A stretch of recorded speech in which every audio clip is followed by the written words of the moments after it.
bagi memaklumkan penemuan satu mayat lelaki di kilometer 281.8 plus arah utara.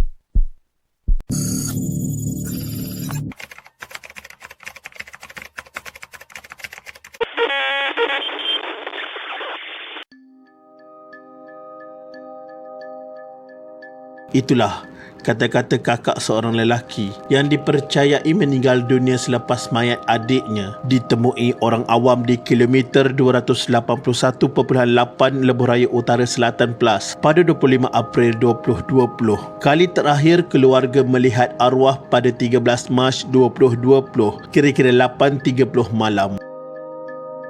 Bagaimana kejadian ini bermula?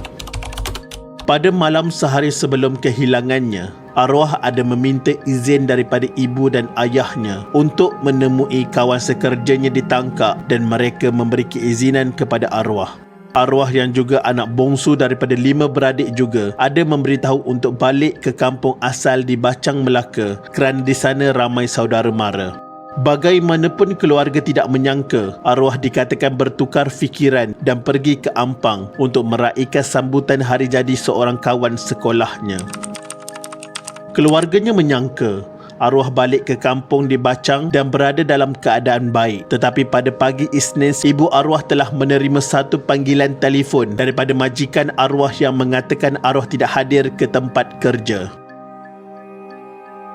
Kemudian ibu arwah segera menelefon anak saudaranya yang bekerja di tempat yang sama bagi mendapatkan maklumat mengenai arwah.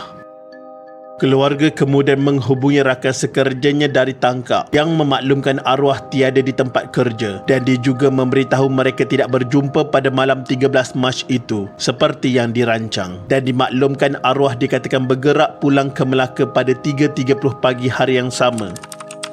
Pada awalnya usaha keluarga mengesan arwah di Hospital Ampang kerana waktu berita kehilangan arwah tular dan ramai kenalannya yang menghubungi menerusi aplikasi WhatsApp yang memberitahu kemungkinan arwah kemalangan. Mereka turut menghubungi Hospital Tuanku Jaafar Seremban bertanyakan kemungkinan ada membuat pengecaman mangsa kemalangan tanpa identiti, tetapi dimaklumkan oleh pihak hospital tiada. Selepas bimbang akan keselamatan arwah itu, pada petang 16 Mac 2020, keluarganya membuat laporan polis mengenai kehilangannya. Selepas usaha mengesan arwah tidak juga berhasil dan tiada juga maklumat atau petunjuk daripada pihak polis, ayah arwah membuat laporan polis kali kedua pada 22 Mac 2020. Bagaimanapun misteri kehilangan arwah itu akhirnya terjawab apabila anggota Balai Polis Durian Tunggal tampil ke rumah keluarga arwah pada jam 4 petang bagi memaklumkan penemuan satu mayat lelaki di kilometer 281.8 plus arah utara. Tetapi mereka harus menghubungi Balai Polis Nilai kerana ianya berada di kawasan pantauan Balai Polis tersebut. Selepas mendapat pengesahan daripada Balai Polis Nilai, semua ahli keluarga terutama ibu dan ayah arwah terkejut. Ahli keluarga berasa sedih dengan pemergian arwah namun redha dengan ketentuan Allah SWT. Sementara itu, Ketua Polis Daerah Nilai Superintenden Muhammad Nur Mazuki Besar berkata, mayat mangsa dalam lingkungan 20-an yang telah reput dengan topi keledar masih lagi di kepala ditemui dalam longkang di tengah-tengah Lebuh Raya Utara Selatan Plus. Ketua Polis Daerah Nilai berkata siasatan awal mendapati mayat ditemui terlentang dalam longkang selebar 0.6 meter serta dengan tahap kedalaman kira-kira 0.76 meter. Masih lengkap berpakaian baju T dan seluar panjang warna hitam. Selain masih memakai topi keledar, pemeriksaan ke atas beg pinggang berwarna hitam yang ditemui pada satu bahagian beg galas menjumpai satu kad pengenalan dan lesen memandu serta wang tunai lebih kurang RM150 dipercayai milik mangsa.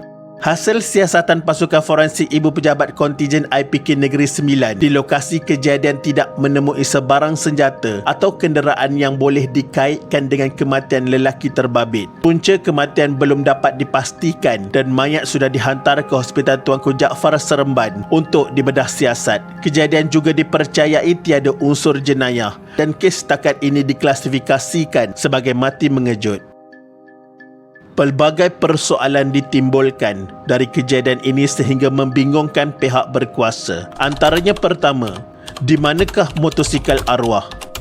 Persoalan mengenai motosikal milik anak bongsu daripada 5 beradik itu timbul kerana tiada siapa tahu sama ada punca kematiannya akibat kemalangan ataupun tidak. Pihak polis mengatakan motosikal yang ditunggangnya tiada bersama ketika mayatnya ditemui. Timbul tanda tanya sama ada arwah kemalangan atau sebaliknya. Siapa yang mengambil motosikal arwah dan adakah di sepanjang laluan Plus ini langsung tidak terakam CCTV yang mana ada orang ketiga yang menunggang motosikalnya.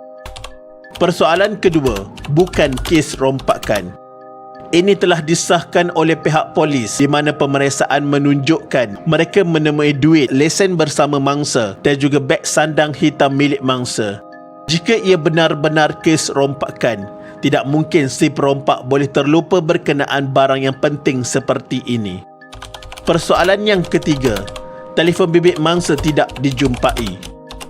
Arwah meminta kebenaran daripada ibu bapanya untuk ketangkap bagi berjumpa kawannya. Tapi, alih-alih arwah ke Ampang Selangor, dengan siapa arwah bertemu di Ampang sebenarnya? Di telefon bimbit mangsa, mungkin ada jawapan di sebalik motif kejadian ini.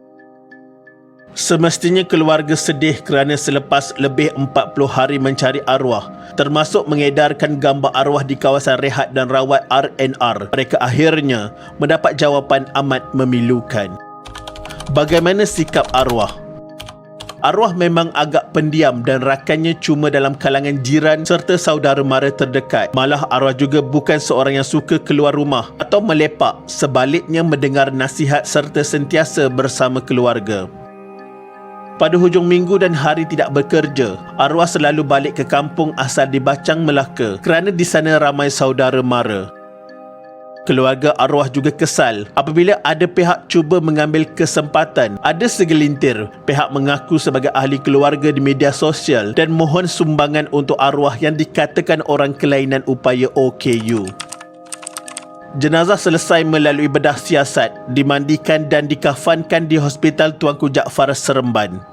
Kemudian tiba di rumah untuk urusan solat jenazah pada pukul 2.15 petang. Jenazah dikebumikan di tanah perkuburan Islam Durian Tunggal selepas disembahyangkan di rumah keluarga kira-kira 3.20 petang. Kami memohon jasa baik orang ramai di luar sana sekiranya menemui motosikal Legenda 110Z berwarna hitam dengan nombor kenderaan NBY 5604. Mohon maklumkan kepada balai polis terdekat anda. Buat keluarga ini, kami mengucapkan salam takziah dan mari kita mendoakan supaya Allah mengampunkan segala dosa-dosa arwah dan ditempatkan dalam kalangan orang-orang yang beriman. Al-Fatihah.